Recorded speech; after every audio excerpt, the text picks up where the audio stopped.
আসসালামু আলাইকুম রহমতুল্লাহি ওয়া বারাকাতুহু। সম্মানিত দর্শক, অন্তর্বর্তীকালীন সরকারের প্রধান উপদেষ্টা ডক্টর মোহাম্মদ ইউনূস জাতিসংঘের সাধারণ পরিষদের যে অধিবেশন সেখানে ভাষণ দিতে যাবেন। তিনি গত বছরে গিয়েছিলেন ভাষণ দেওয়ার জন্য। আর তার আগে শেখ হাসিনা প্রতি বছর সেখানে যেতেন এবং সঙ্গে ১০০, ১৫০, ২০০ লোক নিয়ে যেতেন। এবং মনে হতো যে পৃথিবীতে তার মতো এত জাঁকজমকপূর্ণভাবে সেই আমেরিকা ভ্রমণে কোনো সরকার প্রধান ২০০৯ থেকে ২৫ পর্যন্ত কেউ যায়নি। এত রাজস্বিক বহর নেই, এমনকি আমেরিকার প্রেসিডেন্টও নয়। তো সেটাকে একটু কাটছাট করে ডক্টর মোহাম্মদ ইউনূস সেখানে গিয়েছেন। আর এই বছর তিনি যাচ্ছেন। আর এই বছর তার যে লটবহর, সেই লটবহরে যুক্ত হয়েছে ৪ জন রাজনৈতিক নেতা। ৩টি দলের ৪ জন রাজনৈতিক নেতা এখানে যাচ্ছেন। এটা ব্যতিক্রমধর্মী একটি ঘটনা এবং অপ্রয়োজনীয়, এবং এর সঙ্গে যে কূটকৌশল রয়েছে, এই কূটকৌশলে আগামীতে সবাই ফাঁসবেন।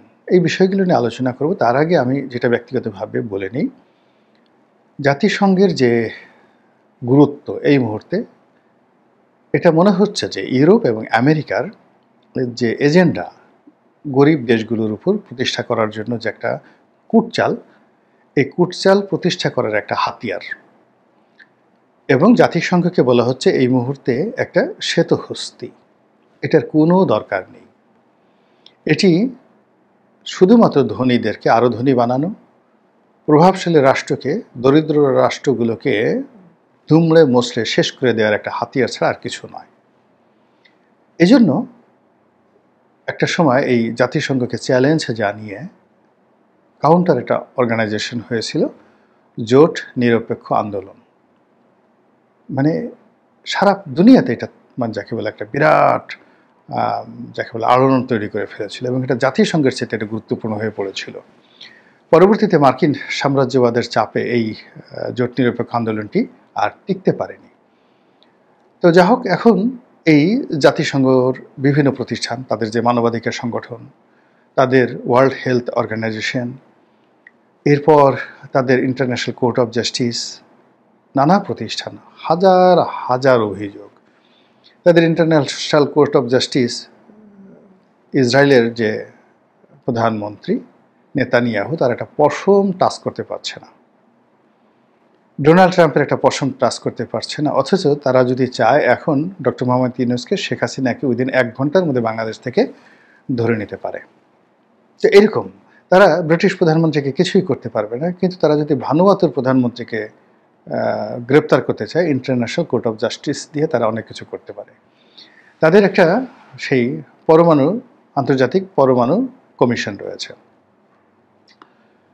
এটা দিয়ে তারা ইরানের সর্বনাশ ঘটাতে পারে, ইরাকে যুদ্ধ চালাতে পারে, কিন্তু এটা দিয়ে তারা ইসরায়েলের ভিতরে প্রবেশ করে তাদের একটা স্থাপনা দেখবে, এই ক্ষমতা জাতিসংঘের নেই। তাদের ইউনিসেফ আছে, ওয়ার্ল্ড হেলথ অর্গানাইজেশন আছে, এটা দিয়ে তারা বাংলাদেশ, পাকিস্তান, আফগানিস্তান এই সকল দেশের সর্বনাশ ঘটায় দিতে পারে। কিন্তু তারা ইসরায়েলের বিপক্ষে একটা টু শব্দ উচ্চারণ করে তাদের ইউনিসেফের একটা ক্ষুদ্র ওষুধের চালান মিশর দিয়ে অথবা জর্ডান দিয়ে তারা ফিলিস্তিনের মধ্যে ঢুকাবে, এই মুরদ জাতিসংঘের মহাসচিবের নেই। তাদের একটা সিকিউরিটি কাউন্সিল রয়েছে। এই সিকিউরিটি কাউন্সিল দিয়ে তারা আফগানিস্তানে যুদ্ধ চালাতে পারে, তারা সিরিয়াতে যুদ্ধ চালাতে পারে, কিন্তু এই সিকিউরিটি কাউন্সিল দিয়ে তারা ইউক্রেন এবং রাশিয়ার যুদ্ধ বন্ধ করা তো দূরের কথা, এখানে মধ্যস্থতা করার মতো একটা সাধারণ রেজলিউশন তারা নিতে পারে না, এই জাতিসংঘ। তো এই জাতিসংঘের বিভিন্ন প্রতিষ্ঠানের বিভিন্ন রকম কর্মকাণ্ড রয়েছে। আর সেই কর্মকাণ্ডের মধ্যে সবচেয়ে অথর্ব যে প্রতিষ্ঠানটি, সেটা হলো এই সাধারণ পরিষদ। মানে সাধারণ পরিষদ হলো জেনারেল অ্যাসেম্বলি। এখানে সব কিছু আলোচনা হয়, একটা ওপেন অ্যাসেম্বলি, আপনাকে একটা মাইক দেওয়া হয়। তো কখনো কখনো ধরুন বিশ্বের কোনো নাম করা লোক গেলে তার বক্তব্য শোনার জন্য কেউ উপস্থিত থাকে, কিন্তু এমনও অবস্থা রয়ে গেছে যে অগুরুত্বপূর্ণ কোনো ব্যক্তি যদি বক্তব্য দিতে যান, তো এই পুরো অ্যাসেম্বলি হলে সেই দেশের কিছু টাউট বাটপার, সেই দেশে কিছু লোকজন, সেই দেশে কিছু ভাড়া করা দর্শক ছাড়া ওখানে কেউ থাকেন না, এবং কেউ এই বক্তব্য শুনেন, এবং এই বক্তব্যের ফলে জাতিসংঘের সাধারণ অধিবেশনের কোনো ভাষণের ফলে বা কোনো সেই জেনারেল অ্যাসেম্বলির কোনো সুপারিশমালা তৈরি হয়েছে, এবং সেটা বিশ্বের কোনো দেশে বা বিশ্ব রাজনীতিতে সেটা 2 পয়সার গুরুত্ব রেখেছে, এরকম নজির আমি আমার রাজনৈতিক জীবনে কখনো দেখিনি। ফলে এখানে আমি যদি বাংলাদেশের প্রধানমন্ত্রী হতাম, বিশ্বাস করেন আমি এখানে যেতামই না, লোকই পাঠাতাম কিনা। যদি একেবারে বাধ্যবাধকতা যদি থাকতো, তাহলে একজন পররাষ্ট্র সচিব বা পররাষ্ট্র মন্ত্রণালয়ের একজন প্রতিমন্ত্রী যদি থাকেন, তাকে পাঠাতাম যে যাও তুমি গিয়ে ভাষণ দিয়ে আসো, তুমি একটা ইকোনমি ক্লাসে যাবা, আর ওখানে গিয়ে শুধু ভাষণের দিন থাকবা, 48 ঘন্টা তোমার যে খরচা যেটা আছে থাকার জন্য, এটা তোমাকে দেওয়া হলো পার ডে $200 করে পার ডিএম পাবা, এর বেশি না। এভাবে আমি তাকে পাঠাতাম। আর আমি এইভাবে যাওয়া মানে আল্লাহ এর আগে যেন আমার মৃত্যু দেয়, এরকম আমার কাছে মনে হতো। এটা একটা বেহায়া নির্লজ্জের মতো একটা ঘটনা, কিন্তু বিভিন্ন দেশের লোকজন কেন যেন সেখানে যায়। তারপরে আমি দেখলাম যে এখানে আমাদের দেশের যেভাবে লটবহর যায়, তার সঙ্গে পাল্লা দিয়ে যদি আপনি ইউরোপের কথা চিন্তা করেন, আমি দেখলাম যে জার্মানির অ্যাঞ্জেলা মার্কেল, তিনি একটা ছোট ব্রিফকেস নিয়ে একা একা তিনি সেখানে গেলেন, এবং ভাষণটা দিয়ে আবার ফিরতি ফ্লাইটে তিনি সেখান থেকে ফেরত চলে এলেন। ওই তার তো সম্মান কমেনি। তো সেখানে আমাদের মন্ত্রী, সচিব, ব্যবসায়ী, আমলা কামলা এদেরকে নিয়ে এই বিরাট একটা বহর নিয়ে এই যে আমেরিকার যে যাত্রা, বিশ্বাস করেন বারবার শুধু আমাদের দেশে গরিব মানুষ যারা বিড়ি খায়, যারা রিক্সা চালায়, যারা ফুটপাতে বসে খেলনা বিক্রি করে, তাদের অর্থ ব্যয় করে আমেরিকার সবচেয়ে বিলাসবহুল 5 স্টার 7 স্টার হোটেলে আমাদের মন্ত্রী এমপিরা এই গরিব মানুষের টাকা দিয়ে সেখানে থাকেন। বাংলাদেশের চার্টার প্লেনগুলো মানে পুরো একটা বিমানকে ভাড়া করে নিয়ে বিমান বাংলাদেশ এয়ারলাইন্সে সেখানে গিয়ে বসিয়ে রাখা, তারপর শেষে আবার সেখান থেকে এসে বাংলাদেশে একটা বিরাট বিজয় উৎসব করা, যে এই আমেরিকাতে ভাষণ দিয়ে এসেছি না জানি কী করি, এর চেয়ে আসলে বালখিল্য আমার কাছে মনে হয় না। এবং সেই বালখিল্য রাজনৈতিক নেতারা রাজনৈতিক কারণে অতীতে করেছেন। কিন্তু আশ্চর্যের ব্যাপার হলো যে আমি দেখলাম যে বঙ্গবন্ধুর জামানাতে একবার তিনি যাননি, তিনি একবারই শুধু গিয়েছিলেন। একবার দেখলাম যে ডক্টর কামাল হোসেন ভাষণ দিয়েছেন। তারপরে এরশাদ জামানাতে মিজানুর রহমান চৌধুরী প্রধানমন্ত্রী ছিলেন, তিনি তার পক্ষে সেখানে ভাষণ দিয়েছেন। একবার বোধহয় পররাষ্ট্রমন্ত্রীও, কোনো একজন পররাষ্ট্রমন্ত্রী সেখানে ভাষণ দিয়েছিলেন, এরশাদ সাহেবও সেখানে যাননি। তো এরকম ঘটনা যে এখানে কেন যেতে হবে। তো এর প্রেক্ষাপটে এখন ডক্টর মোহাম্মদ ইউনূস যাচ্ছেন। এমনি তিনি একজন অন্তর্বর্তীকালীন সরকারের প্রধান, তার নুন আনতে পান্তা ফুরোয়, বাংলাদেশে এসে কিছুই করতে পারছেন না। এখানে হতাশা, চারিদিকে হতাশা। তো এই সময়টাতে তিনি এত ঘন ঘন, যে 1 বছরের মধ্যে 13 বার তিনি বিদেশে গেছেন, এইবার দিয়ে তার 14 বার যাওয়া, এই টাকাগুলো মানে তিনি কোথায় পাচ্ছেন, কেন যাচ্ছেন, কি করছেন, তার লাভ কি? বিভিন্ন লোকজন তিনি ভাড়া করে এনেছেন, এই যে এক একটাকে দেখলে মেজাজ গরম হয়ে যায়, মানে যাদের ফুটফাট করে ইংরেজি বলে। তারপরে যখন ছবি তোলার দরকার হয়, আপনি ওই যে সিনেমার যে অনন্ত জলিল যেভাবে ছবি তুলে বুকটা ফুলিয়ে পেটটা ভিতরে নিয়ে, মানে যাকে বলে শরীর চেপে, দেখবেন যে একজন মানুষ অনন্ত জলিলের ছবির কথা চিন্তা করেন, অর্থাৎ অনন্ত জলিল যখন ছবি তুলে, সে তখন করে কি, তার যে পেটটা ভিতরে নিয়ে তারপরে শেষে সিনাটা ফুলিয়ে তারপরে গাল গম্ভীর করে সে ছবি তোলার চেষ্টা করে। ঠিক এখন ডক্টর মোহাম্মদ ইউনূসের কয়েকজন উপদেষ্টা এই ছবি তুলতে গিয়ে তাদের যে ভুঁড়ি পেটের মধ্যে ঢুকানোর চেষ্টা করে, সিনাটা ফুলিয়ে দেয় আর গালটা ভারী করে একটু অ্যাঙ্গেল করে, মানে ডান দিকে বাঁকা হয়ে বাম দিকে বাঁকা হয়ে ছবি তুলে বোঝানোর চেষ্টা করেন যে তিনি অনেক স্মার্ট একজন ব্যক্তি। আর ইংরেজি যখন তারা বলার চেষ্টা করেন, এমনভাবে ইংরেজি বলেন যে মনে হয় সেই ইংরেজি বোঝা আপনার জন্য খুব কঠিন একটা বিষয়। আপনি যদি বুঝতেই পারেন তাহলে তার ইংরেজি হলো না।